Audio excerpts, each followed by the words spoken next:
আমার আল্লাহর অলির মরণ নাই, বলছে আল্লাহ মালিক শাই, কায়া বদল করে থাকে দরাই। আল্লাহ পাক বলেছে আমার অলিরা কখনো মরে না। আল্লাহর অলিগণ কবরে রিজেক্ট প্রাপ্ত। ওখান থেকেই সাধক তার বাবে বলেছে আমার আল্লাহর অলির মরণ নাই, বলছে আল্লাহ মালিক শাই, কায়া বদল করে থাকে দরাই। আল্লাহর অলির মরণ নাই, বলছে আল্লাহ মালিক শাই, কায়া বদল করে থাকে দরাই।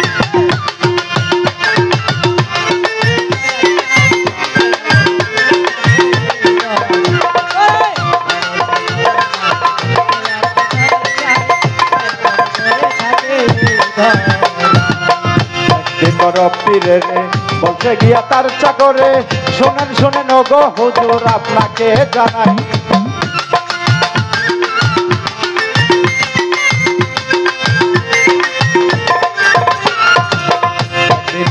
পীরে বলছে গিয়া তার চাকরে, শোনেন শোনেন গো হুজুর আপনাকে জানাই, আপনি কতজনকে দিলেন কত বাকি রইলাম আমি মাত্র,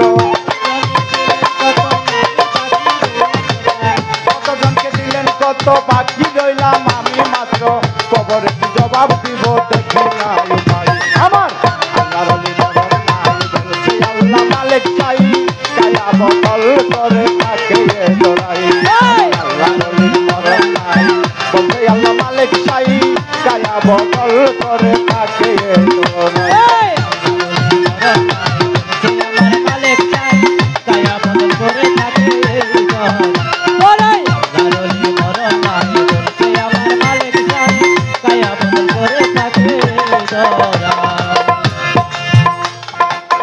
বড় পীর আব্দুল কাদের জিলানী রহমাতুল্লাহ আলাইহি ওনার ভক্ত মুরিদদের নিয়ে কিছু আলোচনার মধ্যে মশগুল ছিলেন। আল্লাহর ওলিগণ যখন আলোচনা করে তখন তাদের ভিতরে একটা জালালিয়া ভাব চলে আসে। যে লোকটা বলেছিল ওই লোকটা ছিল বড় পীর আব্দুল কাদের জিলানীর যে ঘোড়া ছিল ওই ঘোড়ার রাখাল বা কচুয়া। বলতেছে বাবা যান আপনি অনেকজনকে তো অনেক কিছু শিক্ষা দিচ্ছেন, শুনেছি মানুষ মারা যাওয়ার পরে কবরে নাকি সোয়াল জবাব। বাজান আমাকে তো কোনো কিছু বললেন না, আমি যদি মারা যাই কবরে যদি আমাকে ফেরেশতারা জিজ্ঞাসা করে আমি কি জবাব দেব? বড় পীর আব্দুল কাদের জিলানী রহমাতুল্লাহ আলাইহি তখন একটু জালালিয়াত ভাবে ছিলেন। ওনাকে ধমক দিয়ে বললেন যাও তোমাকে যদি কবরে জিজ্ঞাসা করে কোনো কিছু তুমি বললো আমি বড় পীর সাহেবের গোড়ার গাছ করছি। ভক্তটা বাজান ওই কথাই গুরুর কথাই বিশ্বাস রেখে বাকিটি জীবন পার করে গেল। হঠাৎ করে ওই লোকটা মারা গেল। মারা যাওয়ার পর সকল ভক্ত মুরিদ মিলে তরিকার ভাই শেষ জানাজা করে বাগদাদে একটি কবরস্থানে মাটি মঞ্জিল করল। মাটি মঞ্জিল করার পর কবরের ভিতর মুনকির নকির নামক দুই ফেরেশতা এসে যখন জিজ্ঞাসা করে মানে রাব্বুক আমান দিনুক আমান নবীউক, তখন ওই ব্যক্তি তো আর কোনো কিছু বলে না, শুধু একটা কথাই বলে আমি বড় পীর সাহেবের গোড়ার গাছ কাটছি। আল্লাহর ফেরেশতা এই কথা তো মানে না। এই কথা না মানে আল্লাহর ফেরেশতা যখন মারার জন্য ওই ব্যক্তিকে মারার জন্য হাতে গুর্জ উঠাইল, ওই ব্যক্তি ভয়ে চিৎকার দিয়ে এসে কি বলে, হে দয়াল তুমি তো বলেছিলে তোমার নামের দোহাই দিলে আমাকে ক্ষমা করে দিবে। আমি তো তোমার কথার উপর বিশ্বাস রেখে বাকিটি জীবন পার করে আসছি, আজ তো ফেরেশতারা তোমার দোহাই মানতেছে। আল্লাহর ওলি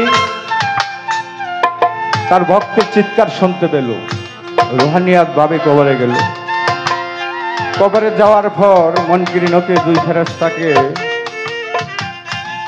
ধমক দিয়ে এক ফেরেশতাকে বেঁধে ফেলল, আরেক ফেরেশতাকে বলল তোমাদের প্রথম অপরাধ আমি বড় পীর আব্দুল কাদের জিলানী আমি কবরে প্রবেশ করেছি তোমরা আমাকে সালাম দাও নাই। দ্বিতীয় অপরাধ আমার নামের দোহাই দেওয়ার পরেও তোমরা তাকে মারার জন্য গর্জে উঠাইছো। আল্লাহর ফেরেশতা বলতেছে এটা তো আমাদের আইন, সবার জন্যই সমান, আল্লাহর আইন সবার জন্যই সমান। বড় পীর আব্দুল কাদের জিলানী এক ফেরেশতাকে বান্ধে রাইখে আর এক ফেরেশতাকে বললো, তুমি তোমার আল্লাহর কাছে যাই জিজ্ঞাসা করে আসো যে তোমার বন্ধু বড় পীর আব্দুল কাদের জিলানী এই কথা বলেছে। এক ফেরেশতা আল্লাহর কাছে যায় বলছে, এবারে ইলাহি কার কবরে বানিয়ে আমাদেরকে পাঠাইছেন, আমাদের এই হাল হাকিকত। তখন আল্লাহ বলতেছে, উনি আমার বন্ধু, উনি আমার দোস্ত, তোমরা ওখানে কথা বাড়িও না, কথা না বাড়িয়েও যা করে যা বলে তাই মাইনা এখান থেকে ছুটে আসে।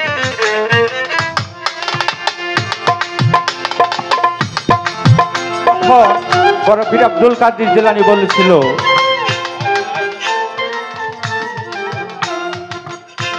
যে বাগদাদে যে কবরস্থানে মাটি মঞ্জিল করেছিল, এই কবরস্থানে কোনো মুর্দার যেন কোনোদিন সওয়াল জবাব না হয়। দলিল ঘাটলে এই বিষয়টাই পাওয়া যায়। শুধু এখন অব্দি না, কিয়ামত পর্যন্ত বাগদাদের ওই কবরস্থানে যতগুলো মুর্দা দাফন করা হবে ওখানে কোনো সওয়াল জবাব হবে না। আল্লাহর ওলিদের ক্ষমতা এতটুকু, শুধু দুনিয়াতে নয়, রুহানিয়াত ভাবে তারা যদি পর্দার আড়াল হয়ে যায় তাদের ক্ষমতা আরো দ্বিগুণ হয়ে যায়।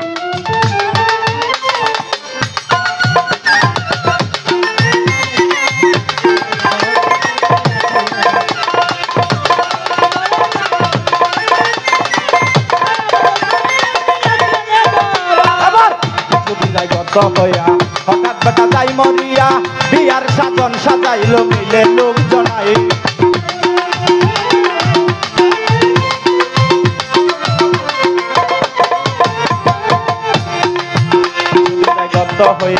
হঠাৎ বেটা যাই মরিয়া, বিয়ার সাজন সাজাইল মিলে লোকজনাই। জানাজা নামাজ পড়িয়া চারজনে কাঁধে করিয়া, জানাজা নামাজ পড়িয়া চারজনে কাঁধে করিয়া, বাগে তাতে মাটি দিল জীবনে পাই। আমার আল্লাহ মালিক চাই, গায়া বদল করে থাকে।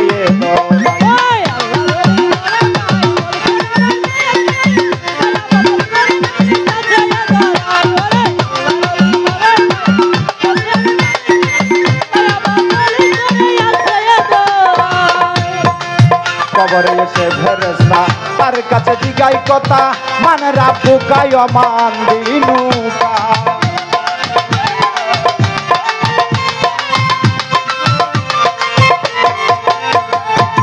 কবরে এসে ফেরেশতা তার কাছে জিগাই কথা, মানে রাখু গায় মান দিনুকা।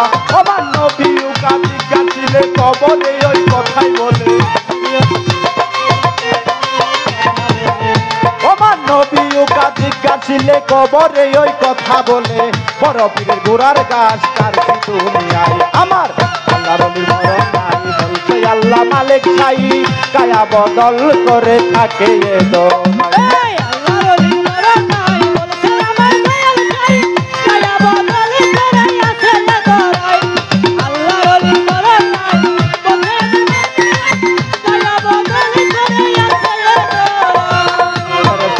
শুনিয়া হাতে গুরজুই উঠাইয়া, মারিবার লাগিয়া যখন প্রস্তুত হইয়া যাই।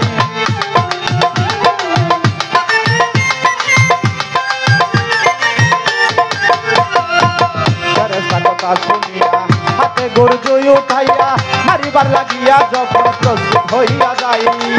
তিনি ছিল অন্তর্যামী, দেখিতে পাইল তিনি,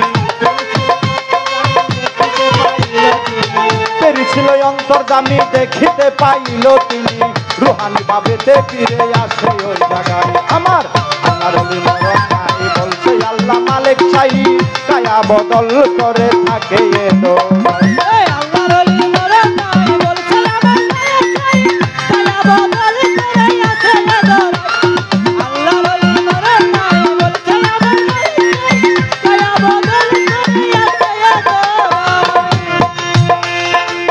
বৈদেশি বারেকে বলে, ইহকাল কি পরকালে, দীর্ঘ তোমার চরণ তলে পাই যেন ঠাই।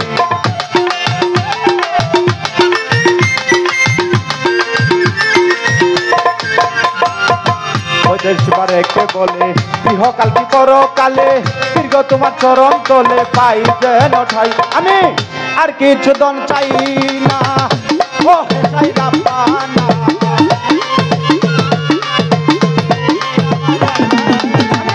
আর কিছু দন চাই না ও চাই রাব্বানা আখেরাতে পার করিও ভান্ডারের নৌকায় আমার কারণের মরণ নাই বলছে আল্লাহ মালিক সাই কায়া বদল করে থাকে দোরাই আরে বলছে আমার মালিক সাই কায়া বদল করে আছে রে